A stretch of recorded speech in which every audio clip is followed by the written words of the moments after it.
నమస్తే, welcome to reality check. ప్రస్తుతం మనతో పాటు ఉన్నారు ఆంధ్రప్రదేశ్ సాంఘిక సంక్షేమ బోర్డు చైర్మన్ బాలకోటయ్య గారు. నమస్తే అండి. నమస్తే మేడం. సార్, ఏపీలో ఒక పరిస్థితిని మనం చూస్తూనే ఉన్నాము. అక్కడ రైతులు ఉన్నారు. రైతులకి సంబంధించి పరామర్శించడానికి లేదంటే రెండో విడతలో భూములను తీసుకున్నారు. దానికి వ్యతిరేకంగా కొంతమంది రైతులు ఉన్నారు. వైసీపీ 8 మందితో కమిటీ వేసింది. ఒకసారి అట్లా వెళ్ళి రావడం కోసం వైసీపీ నేతలు అక్కడికి వెళ్లారు. అక్కడ రాళ్ల దాడి, కోడిగుడ్లతో దాడి జరిగింది. ఓ పక్క ఇది టీడీపీకి సంబంధించిన వాళ్లే చేస్తున్నారని అంటున్నారు. మరో పక్క రైతులే వైసీపీ వాళ్ళని నిలదీస్తూ జరిగిన దాడి అంటున్నారు. ఏం జరిగింది సార్ అసలు అక్కడ? మేడం నమస్తే, మీకు మీ న్యూస్ ఛానల్కు నమస్కారాలు. నమస్తే అండి. అమరావతిలో వైసీపీ నాయకులకు పనేంటి మేడం? ఎందుకు వెళ్ళాలి? ఎందుకు వెళ్ళకూడదు? ఎందుకు వెళ్ళాలి అని అడుగుతున్నా. ఎందుకు వెళ్ళాలి? మీరు డైరెక్ట్గా ఇదే లైవ్ ఇవ్వండి. ఎందుకు వెళ్ళాలి? అమరావతిలో పనేంటి వాళ్ళకి? 1631 రోజులు అమరావతి రైతులు ఉద్యమం చేసిన తర్వాత ముఖం చాటేసిన నాయకులకు ముఖం చూపించాల్సిన అవసరం ఏంటి?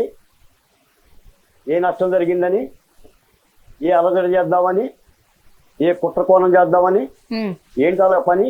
అమ్మటి రాంబాబు గారి పని ఏంటి? దేవినేని అవినాష్ పని ఏంటి? పిన్నెల్లి రామకృష్ణారెడ్డి ఈవీఎంలో ఓట్ల బాక్సులు బద్దలు చేసిన వీళ్ళు పిన్నెల్లి రామకృష్ణారెడ్డి గారి పని ఏంటండి? ఏనాడని వీళ్ళు అమరావతి వెళ్ళారా? వీళ్ళు పెనమాకి వెళ్ళారా? మందడం వెళ్ళారా? నవలూరు వెళ్ళారా? వెలగపూడి వెళ్ళారా? అసలు రాజధాని ఉన్న విషయంలో గుర్తుందా? ఎలా వెళ్తారు? మీరు ఒక మాట చెప్తున్నాను, వీళ్ళు ఏదో చెప్తున్నారు రైతుల పరిరక్షణ కమిటీ అనండి. ఇది రైతుల పరిరక్షణ కమిటీ కాదు, రాజధాని భక్షణ కమిటీ. మీరు విన్నా మీరు వినకపోయినా నిజం చెప్తున్నాను. రాజధాని అమరావతిలో 90% రైతులు భూములు ఇచ్చారు. ఆహ్లాదకరంగా, ఉత్సాహకరంగా ఉద్యమం కూడా చేశారు. కేవలం 10ల సంఖ్యలో ఉన్న రైతులు ఆనాడు కోర్టుకు వెళ్ళారు.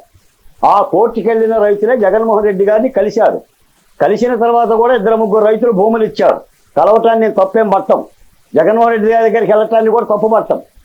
కానీ ఈ రోజున అమరావతిలో ఒక అశాంతిని సృష్టించేందుకే అంబటి రాంబాబు గారి నేతృత్వంలో ఈ కమిటీ బయలుదేరింది. మీకు ఒక మాట చెప్తాను మేడం. నాడు చంద్రబాబు నాయుడు గారు ఇదే అమరావతిలో పర్యటిస్తున్నప్పుడు జగన్మోహన్ రెడ్డి గారు ఏం చెప్పారు? చంద్రబాబు నాయుడు గారు సభ మీద రాళ్ళు చెప్పులు వేస్తే గుర్తుందా మీకు?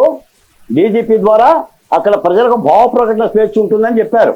ఇప్పుడు నేను చెప్తున్నాను, అమరావతి రైతులకు భావ ప్రకటన స్వేచ్ఛ ఉంది కాబట్టి నిరసన వ్యక్తం చేస్తారు. వాళ్ళకి నచ్చకపోతే కోడిగుడ్లు కూడా వేస్తారు. తెలుగుదేశం పార్టీ కార్యాలయం మీద దాడి జరిగినప్పుడు జగన్మోహన్ రెడ్డి గారు ఏం చెప్పారు? మా కార్యకర్తలకు బీపీ వస్తుందని చెప్పారు. ఎస్, ఇప్పుడు అమరావతి రైతులు కూడా బీపీ వచ్చింది. మహిళల జాకెట్లు దించి చీరలు లాగి కేసులు పెట్టి జైల పాలు చేసిన అమరావతి మహిళలను ఏమని పరామర్శిస్తారు? ఇదంతా ఒక వంక, ఒక నాటకం. ఇంకో మాట కూడా చెప్తున్నాను, ఇవాళ కూడా డిఎస్పీ మురళీకృష్ణ గారి ఆధ్వర్యంలో శాంతి భద్రతలు పర్యవేక్షించారు కాబట్టి అంబటి రాంబాబు గారు చొక్కాకి మట్టంటలా, దేవినేని అవినాష్ గారి చొక్కాకి మట్టంటలా, పిన్నెల్లి రామకృష్ణారెడ్డి గారి చొక్కా కూడా మట్టంటలా ప్రశాంతంగా వచ్చారు. ప్రజలు కోపోద్రిక్తంగా ఉన్నారు, వాళ్ళు నిరసన వ్యక్తం చేస్తున్నారని చెప్పినా కూడా వీళ్ళు వెళ్ళే ప్రయత్నం చేశారు. కాబట్టి ప్రజలకు హక్కు ఉంటుంది. నీ ఇంటికి నా ఇల్లు ఎంత దూరమో నా ఇంటికి నీ ఇల్లు ఎంత దూరం. ఆ రోజు జగన్మోహన్ రెడ్డి గారు, వైసీపీ నాయకులు ఇదే అంబటి రాంబాబు గారు చేసిన ప్రేలాపనలు ఆలాపనలు ఇవే రైతులు ఎందుకు ఊరుకుంటారు? రాజధానితో పని ఏందంటున్నా? నువ్వు రాజధానిని అంగీకరించిన వాళ్ళవి రాజధానితో మీకు పని ఏంటి? వెళ్తే మావిగానే వెళ్ళండి, ఎక్కడుందో వెతుక్కోండి. ఎందుకు వెళ్తారని అంటారేంటి? వీళ్ళు ఏం చేస్తారు? ఏమండి, నాడు జగన్మోహన్ రెడ్డి గారి పరిపాలనలో ఏనాడైనా రైతులు ఆయన ఫ్లెక్సీకైనా నష్టం చేశారా? పోనీ తాడేపల్లి ఇంటి మీద నిరసన వ్యక్తం చేశారా? ఇప్పటికే మాజీ ముఖ్యమంత్రి గారు తాడేపల్లిలో ఉంటున్నారు కదా. బాలకోటి గారు చెప్పండి. మీరు ఇంతకుముందు అన్నట్టు చాలా సంతోషంగా, ఆహ్లాదకరంగా, స్వచ్ఛందంగా మొదటి విడతలో రైతులు భూములు ఇచ్చారు. ఎందుకనంటే రాష్ట్రం విడిపోయింది. అమరావతి ఒకవేళ అక్కడ డెవలప్మెంట్ అయినట్లయితే తమ బ్రతుకులు బాగుపడతాయనో లేకపోతే తమ పిల్లలకు ఉద్యోగాలు వస్తాయనో ఆ ప్రామిసెస్ కి సంబంధించి కట్టుబడి స్వచ్ఛందంగా రైతులు ఇచ్చారు భూములు. బట్ రెండో విడతకు వచ్చేసరికి భూముల నుంచి మనం వ్యతిరేకత చూసాం. మంత్రి నారాయణ గారు ఒక మీటింగ్ పెట్టినప్పుడు రైతులు మేము ఇవ్వము అని చెప్పి కరాఖండిగా చెప్పేసి అక్కడి నుంచి వెళ్ళిపోయిన పరిస్థితి ప్రతి ఒక్కరూ చూసింది.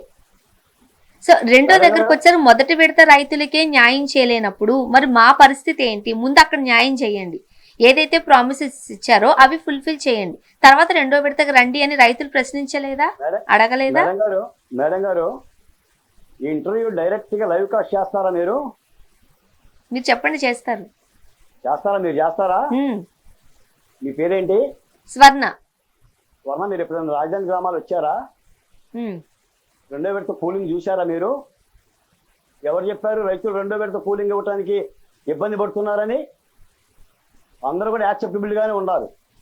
కాకపోతే వాళ్ళు ల్యాండ్ పూలింగ్ ప్యాకేజీ, కొత్త ప్యాకేజీ అడుగుతున్నారు. ఇప్పుడు వైసీపీ నాయకులు వెళ్తుంది కూడా అక్కడ కాదు. రెండో విడత ల్యాండ్ పూలింగ్ ఇచ్చడానికి రైతులు వచ్చారని కాదు.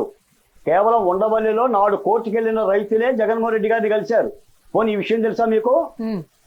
ఉండవల్లి పెనమాక సంబంధించిన 10-15 మంది రైతులు మాత్రమే కలిశారు. వీళ్ళు 2015లోనే న్యాయస్థానాలకు వెళ్ళారు. ప్రభుత్వం భూసేకరణ నోటిఫికేషన్ ఇచ్చింది. ఇప్పుడు భూసేకరణ చట్టం ప్రకారంగా ఈ భూములు తీసుకునే ప్రయత్నం చేస్తున్నట్టుంటే ఏం చేయాలో అర్థం కాక జగన్మోహన్ రెడ్డి గారిని న్యాయ సలహా అడగటం కోసం వెళ్ళారు. ఇది విషయం. ఎవరు చెప్పారు మీకు రెండో విడత భూములు ఇవ్వడానికి సిద్ధంగా లేరని? మీరు గ్రామ సభకు రండి, అర్థమవుతుంది. ఈ రోజున రాజధాని ఉద్యోగాల కోసం ఇవ్వాల భూములు. ఎవరు చెప్పారండి మా బిడ్డల ఉద్యోగాల కోసం భూములు ఇచ్చారని? రాజధాని అమరావతి రాజధాని కావాలని ఇచ్చారు.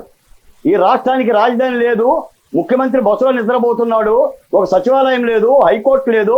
ప్రభుత్వం ఎక్కడి నుంచి పరిపాలించాలని నాటి ప్రభుత్వం చంద్రబాబు నాయుడు గారు పిలుపునిస్తే ల్యాండ్ పూలింగ్ పద్ధతి మూలాన ఇచ్చారు. అది జరుగుతున్నది. ఇప్పుడు సమస్య కూడా ఉండవల్లి సమస్య రెండో విడతది కాదు. వీళ్ళు మొన్న వచ్చిన ఉండవల్లి రైతులు కొంతమందిని బేస్ చేసుకొని మేము రాజధాని గ్రామాలు పరామర్శించడానికి వెళ్తున్నామని, రైతుల సమస్యలు వినడానికి వెళ్తున్నామని చెప్తాను వీళ్ళు అంటున్నారు. నాడు వైసీపీ ప్రభుత్వంలో కూడా రైతులకి సంబంధించి అంటే 3 రాజధానుల పేరిట జరిగినప్పుడు రైతులు బయటకు వచ్చారు.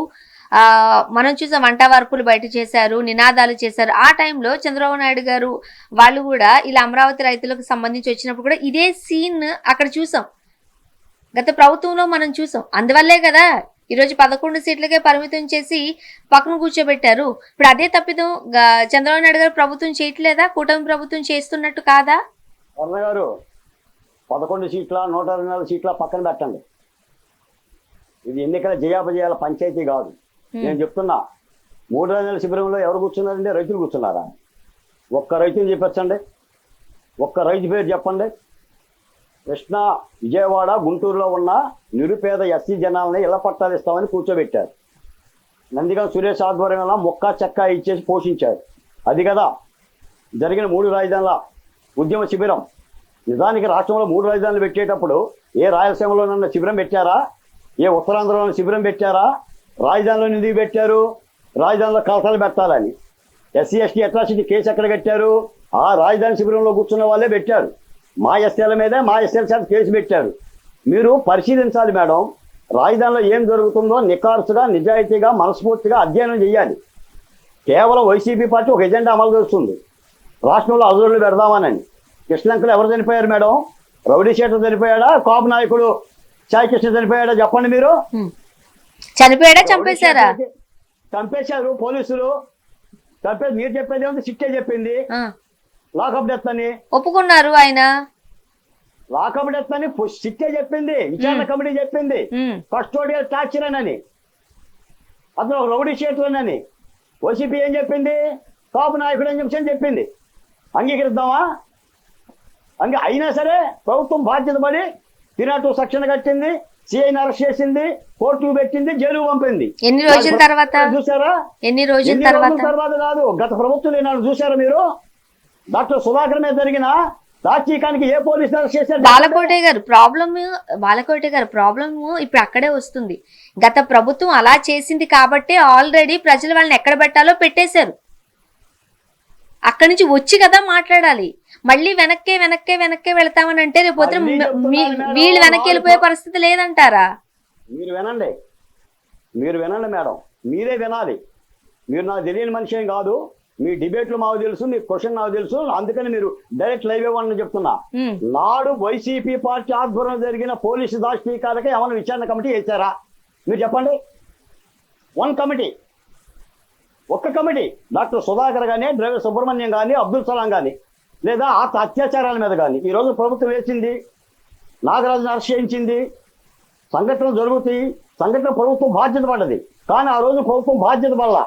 నువ్వు అమరావతిలో రైతుల్ని 1631 రోజులు చెరలు పెట్టిన తర్వాత మీరు రైతులను ఎలా పరామర్శిస్తారంటున్నా.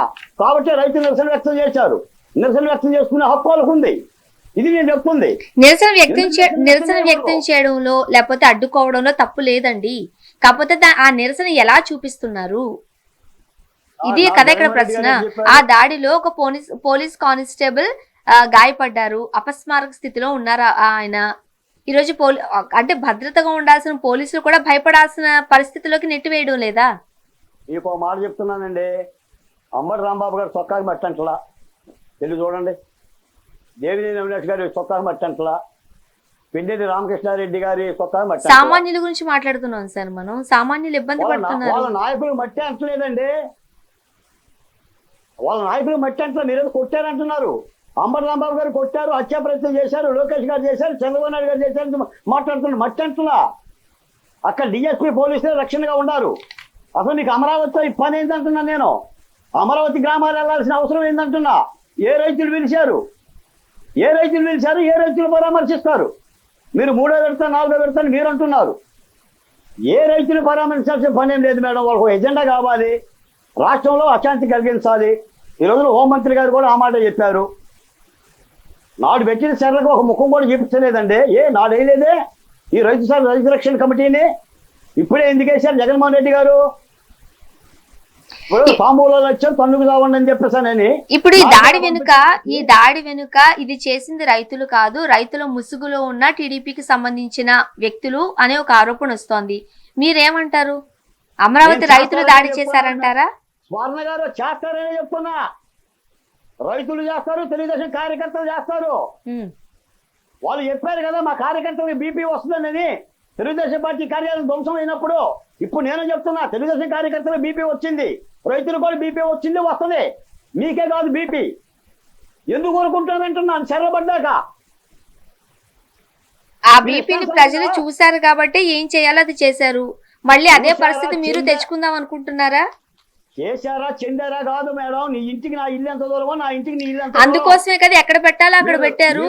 ఇప్పుడు మీరు అక్కడే కూర్చోాలనుకుంటున్నారా నెక్స్ట్ టైం? స్వర్ణ గారు ఎవరెక్కడ పెట్టారు కాదు. మీరు రాళ్ళు వేస్తేనే పూలు వేయలేనుగా. ఏమంటారా పూలు? మీరు రాజధానిలో దాచీకాలం చేసిన తర్వాత రైతులు తిరగబడకుండా ఎట్టుంటారంటున్నా, నిరసన వ్యక్తం చేయకుండా ఎట్టుంటారంటున్నా. నిజంగానే రైతులు చేశారా, ప్రజలు అనుకుంటున్నట్టుగా టీడీపీ వాళ్ళు చేశారా? దానికి సమాధానం చెప్పండి. చేస్తారు, తెలుగుదేశం వాళ్ళు చేస్తారు, రైతులు చేస్తారు. అసలు రాజధానితో పని ఏందంటున్నా నేను వైసీపీ నాయకులకి. ఏం పని ఉందంటున్నా నేను. మీరేం చేశారు మీరు? తెలియదు. ఓ ప్రసాద్ గారు మాట అంటే మీరేం చేశారు? పోనీ చంద్రబాబు నాయుడు గారి మీద రాళ్ళేస్తే ఏం చెప్పానండి? మాజీ ముఖ్యమంత్రి గారు భావ ప్రకటన స్వేచ్ఛ అని చెప్పింది కదా. మరి రాళ్ళేకెళ్ళి భావ ప్రకటన స్వేచ్ఛ అందావా? ఈరోజు కూడా ప్రభుత్వం చాలా బాధ్యతగా ఉంది కాబట్టి ఏ సంఘటన కూడా జరగనివ్వడం వల్ల బాధ్యత పడుతుంది. కాబట్టి నేను అనేది ఏంటంటే అమరావతిలో గ్రామాలను పర్యటించే నైతిక అర్హత వైసీపీ నాయకులకు లేదు. అంబటి రాంబాబుకి అసలే లేదు. వీళ్ళు బొడ్డుకు మసి రాసుకొని అలజడి సృష్టించడం కోసమే వెళ్ళారు. రైతులు తిప్పికొట్టారు, నిరసన వ్యక్తం చేశారు. అయినా కూడా రెండో మాట కూడా చెప్తున్నా, వీళ్ళు వెళ్తున్నప్పుడు కూడా రౌడీ క్షేత్రంలో కొంతమందిని తీసుకెళ్లారంట. ఇప్పుడే వస్తుంది తాజాగా సమాచారం. దీని మీద కూడా ప్రభుత్వం దృష్టి పెట్టాలి. నిజాలేంటో నిగ్గు తేల్చాలి. గతంలో వైసీపీ చేసిన తప్పిదమే ఈ రోజు కూటమి ప్రభుత్వం కూడా చేస్తుందా, చేయట్లేదా? గతంలో ఇదే తప్పిదం వైసీపీ చేసింది. గతంలో తప్పిదం చేసిందని అంగీకరిస్తున్నారా మీరు? ఆ టైంలో ఇదే కదండి జరిగింది. ఎవరు చేసినా తప్పే. దాడి ఏ ప్రభుత్వం వాళ్ళు చేసినా దాన్ని తప్పనే చెప్తాం. మేడం దాడి జరగలేదు, నిరసన వ్యక్తం చేశారు. కానిస్టేబుల్ ఎందుకు గాయపడ్డారు? నిరసన వ్యక్తం చేస్తే గాయపడ్డారా? కానిస్టేబుల్ గాయపడ్డారు. చంద్రబాబు నాయుడు గారి చెప్పులే వేశారు. ఎందుకు వేశారండి? కాదండి, ఇప్పుడు పరిస్థితుల్లో కానిస్టేబుల్ రాళ్ల దాడిలో గాయపడ్డారా లేదా? మేడం నువ్వు చేస్తే ఒప్పు, నేను చేస్తే తప్పు కాదు మేడం. ఆ ప్రాంతానికి వెళ్లే నైతిక అర్హత వైసీపీ నాయకులకు లేదు. వీళ్ళు కావాలని కలహాలు పుట్టించేందుకే వెళ్ళారు. అది వాళ్ళ యొక్క ఉద్దేశం. ఈ రాష్ట్రంలో ఈ సంఘటనే కాదు, మీరు పెనమలూరు సంఘటన చూసుకున్నా, రాయలసీమలో సంఘటన చూసుకుంటున్నా, ప్రతిదీ కూడా అలజడి సృష్టించే ప్రయత్నం చేస్తున్నారు. రప్పారప్పని ఎందుకంటున్నారు? రేపు మేము అధికారంలోకి వస్తే పారిశ్రామికవేత్తలను అరెస్ట్ చేస్తాం, పీపీ విధానంలో టెండర్లు పాడే వాళ్ళని అరెస్ట్ చేస్తాం, లేదా పోలీసు అధికారులు అరెస్ట్ చేస్తాం, లేదా గుడ్డలు ఎప్పజేస్తాం. ఎందుకంటున్నారండి? అనగలుగుతారా? ఒక బాధ్యత కలిగిన ప్రజాప్రతినిధులుగా ఉన్న వాళ్ళు మా రోమాలు బీక్కోండి. ఏం మాట్లాడతారండి? హోంమంత్రిని ఏం మాట్లాడారు? తెలుగుదేశం పార్టీలో మహిళలను ఏం మాట్లాడారు? ఇవన్నీ గుర్తుకు రావడం లేదా? ఇప్పుడు ఎంతవరకు అంటున్నా. కాబట్టి రాజధాని రైతులు నిరసన వ్యక్తం చేశారు. నేను చివరిగా చెప్తున్నాను మేడం, అసలు అమరావతి రాజధానిని అంగీకరించకుండా అది శ్మశానమని, ఎడారని, వేశ్యలుంటారని, ఆ భూములు పనికిరావని, అక్కడందరూ కూడా వ్యాపారులని, స్వార్థపరులని ఇన్ని పేర్లు పెట్టిన తర్వాత ఆ రైతులున్న గ్రామాలకి మీరు వెళ్ళాగుతారు. అదే రైతులు జగన్మోహన్ రెడ్డి గారిని కలిశారంటూ వార్తల్లో చూసాం. ఎవరు చూశారండి? ఏ రైతులు కలిశారు? ఏ రైతులు కలవాల. నాడు భూములు ఇవ్వని 10-15 మంది రైతులే కలిశారు. వాళ్ళకి వైసీపీ పార్టీ అండదండగా ఉంది. ఇప్పుడు నాడు కోర్టులకు వెళ్ళారు. ఇప్పుడు భూసేకరణ నోటిఫికేషన్ ఇవ్వడంతో ప్రభుత్వం జగన్మోహన్ రెడ్డి గారి దృష్టికి సమస్యలు తీసుకెళ్లాలని ఉద్దేశించాలి. తీసుకెళ్తే ఏమైంది? వాళ్ళకు కూడా మావిగని కథ అని చెప్తే వాళ్ళకి అర్థం కాక తిరిగి వచ్చి 2-3 రైతులు భూములు ఇచ్చారు. సిఆర్డీ అధికారులు వాళ్ళతో సంప్రదిస్తున్నారు. ఎక్కడ కూడా ప్రభుత్వం బలవంతంగా భూములు తీసుకోవడానికి సిద్ధంగా లేదు. మీకు కావాలంటే అమరావతి ఒకసారి వచ్చి పర్యవేక్షించండి. మీరు దూరంగా ఉంటే నునుపుగా కనిపిస్తాయి కొండలు, దగ్గరగా ఉంటే కొండల పరిస్థితి ఏంటో అర్థమవుతుంది. రాజధాని వాస్తవికత ఏంటో ఇప్పుడు అర్థమవుతుంది. నాడు దీపాలు పెట్టినోడు లేడు. ఈ రోజున సిఆర్డీఏ భవంతితో రాజధాని పరిపాలన కొనసాగుతుంది. సిఆర్డీఏ రోడ్డు పూర్తయింది. కొన్ని పనులకి భూములు అవసరం వచ్చినాయి కాబట్టి నోటిఫికేషన్ ఇచ్చింది. నోటిఫికేషన్ రాజ్యాంగబద్ధమే. ఏ ప్రభుత్వమైనా భూసేకరణ ద్వారా నోటిఫికేషన్ ఇవ్వచ్చు, నష్టపరిహారం ఇచ్చి భూములు తీసుకోవచ్చు. అది కూడా అవసరం మేరకే తీసుకుంటుంది. ఈ ప్రక్రియను అడ్డుకునేందుకే ఏదో ఒక వంక చూపించుకొని 9-10 మందిలో రైతులు పిలిచారని చెప్పేసి ఒక వంక పెట్టుకొని అంబర్ రాంబాబు గారు ఇతర వైసీపీ నాయకులు చేసుకున్న ఒక కుట్రకోణం. ఇది ప్రజలు అర్థం చేసుకోవాలి. సాధారణంగా ఏ ప్రభుత్వం అధికారంలో ఉన్న, అది ఏ ప్రభుత్వమైనా సరే అధికారంలో ఉన్నప్పుడు అపోజిషన్ లో ఉన్న పార్టీలు సమస్యలకు సంబంధించి వెళుతూ ఉంటారు, మాట్లాడుతూ ఉంటారు. అందువల్లే మనం చూస్తూ ఉంటాం. ఈ పాదయాత్రలు కావచ్చు, బస్సు యాత్రలు కావచ్చు, ప్రజలతో మమేకమవుతారు. వాళ్ళ సమస్యలు ఏంటో అడిగి తెలుసుకుంటారు. వాళ్ళు ప్రజల బాధితుల పక్షం నుంచి, ప్రజల పక్షం నుంచి ప్రభుత్వం పైన వాళ్ళు కాస్త గట్టిగా మాట్లాడుతూ ఉంటారు. అది ఎక్కడ ఏ ప్రభుత్వం అధికారంలో ప్రతిపక్షంలో చేయాల్సిన పని చెయ్యాలి కూడా. అప్పుడే ప్రభుత్వాలు సరిగ్గా పనిచేస్తాయి కూడా. బలమైన ప్రతిపక్షం ఉంటేనే ప్రభుత్వాలు సరిగ్గా పనిచేస్తాయి. మనం వింటూనే ఉంటాం. ఆ పర్సెప్షన్ లో వెళ్ళారని ఎందుకు అనుకోవట్లేదు? అంటే భయపడుతుందా కూటమి ప్రభుత్వం? కన్నగారు, అత్యాచారం చేసిన మహిళ దగ్గరికి పరామర్శిస్తే ఎలా ఉంటుంది? దానికి దీనికి ఎట్లా లింక్ పెడతారు? ఆ సందర్భం వేరే, మీరు చెప్తున్న ఎగ్జాంపుల్ ప్రకారం అర్థం చేసుకోవాలి. హత్య చేసినోడు బాధిత కుటుంబాన్ని పరామర్శిస్తే ఎలా ఉంటుంది? రాజధానిలో వైసీపీ పాత్ర కూడా ఇదే. మీకు తెలుసో లేదో, నాడు అమరావతి రైతులు పడ్డ చెరలు ఇన్ని కావు. న్యాయస్థానాలకు వెళ్ళి కౌలు తెచ్చుకున్నారు. మీరు వినాలి. ఇప్పటికి కూడా పెనమాకులు ఇంకొక మహిళ మీరు రావడానికి ఏం లేదని చూపించింది. మహిళ చూపించాను. తెలుగుదేశం పార్టీ కార్యకర్త కాదు, రైతు మహిళ, భూములు ఇచ్చిన మహిళ. అంటే వాళ్ళని వేదన గురి చేసిన సంఘటనలన్నీ. అయినా సరే మీకు ఒక మాట చెప్తాను, ఇప్పటి వరకు వైసీపీ ఫ్లెక్సీల మీద కానీ, జగన్మోహన్ రెడ్డి గారి మీద కానీ ఎక్కడ కూడా ఒక్క నిరసన కార్యక్రమం కూడా అమరావతి రైతులు చేయాల. శాంతియుత ఉద్యమే చేశారు. వాళ్ళే ఏడ్చారు, వాళ్ళే ఎండారు, వాళ్ళే రోధించారు, వాళ్ళే కన్నీరు కార్చారు తప్ప ఎక్కడ రౌద్రం చూపించాల. అప్పటికీ కూడా ఇంకా అమరావతి మీద తీరు మార్చుకోకుండా మొన్న కూడా అమరావతిలో వేశ్యలు ఉంటారని మాట్లాడిన పార్టీ ఎలా వెళ్తుందండి? ఏ స్పృహతో వెళ్తుంది? ఏ నైతిక అర్హత వెళ్తుంది? మీరు రాణిస్తారా? మిమ్మల్ని దిక్కులోని మీ దగ్గరకు వస్తే పరామర్శిస్తుంటే మీరు ఓకే అంటారా? ఇది కూడా అంతే. వాళ్ళు చేసిన దార్శనికాలు అవి. కాబట్టి రైతులు నిరసన వ్యక్తం చేశారు, తిరగబడ్డారు. నేను మళ్ళీ మీకే చెప్తున్నాను కదా, అమరావతి గ్రామాల్లో పర్యటించే నైతిక అర్హత వైసీపీ పార్టీకి లేదు, వైసీపీ పార్టీ నాయకులకు లేదని తెగేసి చెప్తున్నా.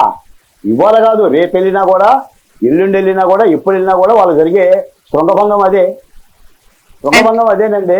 ఏ రైతులు వాళ్ళని పరామర్శించాలి? అంటే భయపెడతారు, బెదిరిస్తారు, వీలైతే రాళ్లతో కొడతారు, కోడిగుడ్లతో కొడతారు, దాడి చేస్తారు, గాయపరుస్తారు. మీరు భయపెడతారా? మరి మీరు రప్ప అంటారు, వేట కొడవలు అంటారు, రోమాలు అంటారు. మీరు భయపెడతారా? YCP party భయపెడుతుందా? భయపడతారా? వాళ్ళు అలా భయపెట్టారు కాబట్టి మీరు వాళ్ళు ఏం పని చేస్తే అదే మీరు కూడా చేస్తారు, రిపీట్ చేస్తారు. మీరు చెప్పే నీతులు వాళ్ళకి చెప్పండి. మీరు అమరావతిలో దాచీకాలు చేశారు కాబట్టి రైతులు తిరగబడ్డారని చెప్పండి వాళ్ళకి. రైతులుగా చెప్పాల్సింది మీలాంటి వాళ్ళు. పాలపడే గారు, మీరు అమరావతిలో ఏనాడు ముఖం చూపించలేదు కాబట్టి రైతులు నిరసన వ్యక్తం చేశారని చెప్పాలి. నిరసన వ్యక్తం చేయడం తప్పులేదు, నిర్బంధించడం తప్పులేదు, అడ్డుకోవడం తప్పులేదు. బట్ అది ఎలా చేస్తున్నావు? ఆ పాయింట్ గురించి మాట్లాడుతాను. గతంలో వైసీపీ ప్రభుత్వం పదే పదే మీకు ఈ విషయం చెప్తాను. గతంలో వైసీపీ ప్రభుత్వం కూడా ఇదే చేసింది, దానికి శిక్ష అనుభవిస్తోంది. ఆన్సర్ ఏంటో వాళ్ళు తెలుసుకున్నారు. ఇప్పుడు గవర్నమెంట్ కూటమి ప్రభుత్వం కూడా వాళ్ళు చేసినట్టే మీరు చేస్తే ప్రజలు గమనించట్లేదా? మీకు అర్థమయ్యే మాట చెప్తానా మేడం? జగన్మోహన్ రెడ్డి గారి మాటలోనే చెప్తా, మీకు అర్థం అవటానికి. ఏ విత్తి అయితే నాటుతున్నావో అదే చెట్టు అవుతుంది, అదే పండు అవుతుంది. అయ్యే ఫలాలు అమరావతిలో ఆ రోజు వైసీపీ కోసిన ఫలాలే రేపు కూటమి ప్రభుత్వం కూడా కోయబోతోంది. అవే విత్తుతున్నారు కదా మీరు. వినమ్మా, అమరావతిలో వీళ్ళు ఏ విత్తనం నాటారు? ఇదిగో ఈ విత్తనాలే నాటారు. ఇప్పుడు మీరు అవే నాటుతున్నారు. చేస్తామని చెప్తున్నా, తగ్గేది ఏంటన్నా? మీకు వినిపిస్తుందో లేదో నాకు అర్థమవుతుంది. నాకు క్లారిటీ వచ్చింది. మీరు కూడా అవే విత్తనాలు విత్తుతారు. ఈ రోజు వైసీపీ ఏదైతే కోసి పెట్టిందో రేపు కూడా మీరు అదే కోయడానికి రెడీ అవుతున్నారు. మహిళలు ఊకోరు. ఇప్పుడు మీ లాంటి వాళ్ళు కూడా మీరు ఏం మాట్లాడుతున్నారో మాకు అర్థమవుతుంది. మీరు మహిళల యొక్క ఉద్యమాన్ని కించపరుస్తున్నారు. వాళ్ళ మహిళల చర్యల్ని మీరు పరిగణలో తీసుకోవడంలా ఏ రైతు పిలవకుండా వీళ్ళు రాజకీయ ఎజెండాతో వెళ్తున్నారని చెప్తున్నా. వాళ్ళకి రైతు పరిరక్షణ కాదు, రాజకీయ ఎజెండా. అది మీరు అర్థం చేసుకోవాలి. ఏ రైతు వాళ్ళ పక్కన లేడు, ఏ రైతు పిలవలా. అది రైతు పరిరక్షణ కమిటీనే కాదు, రాజధాని భక్షణ కమిటీ జగన్మోహన్ రెడ్డి గారు ఆదేశించారు, వీళ్ళు వెళ్తున్నారు. ఇది రాష్ట్రంలో ఒక అశాంతి పర్వం. అన్ని చోట్ల చేస్తున్న ప్రక్రియ ఇదే. ఆ రోజు వైసీపీ గవర్నమెంట్ ఉన్నప్పుడు ఏవైతే చేసిందో ఈ రోజు కూటమి ప్రభుత్వం ఉన్నప్పుడు అదే చేసింది. మీరు అన్నమాట ఏది విత్తుతామో అదే కోస్తాం. ఆ రోజు వైసీపీ ఏం విత్తింది, ఏం కోసామో చూసాం. ఈ రోజు కూటమి ప్రభుత్వం అదే విత్తుతుంది. మరి ఏం కోయబోతుందో చూద్దాం. థ్యాంక్ యూ సో మచ్ అండి. స్వర్ణ గారు, మీ నోటి వెంట అమరావతి జిందాబాద్ అనే మాట రాదన్న సంగతి నాకు తెలుసు. మీరు అమరావతి కాముకులు కాదు, మీరు తెలుసు, అన్ని నాకు తెలుసు. మాకు తెలియదేం కాదు. మీరు రోజు వేల డిబేట్ లో ఉన్న వ్యక్తినే నేను. మీతో 2-3 సార్లు మాట్లాడిన వ్యక్తినే. మీరు జై అమరావతి అన్నారంటే మీ ప్రాణం పోతుంది, మీకు ఇష్టం ఉండదు. ఎందుకు పోతుంది? అక్కడ జరిగిన దాష్టీకాల గురించి చెప్తున్నా.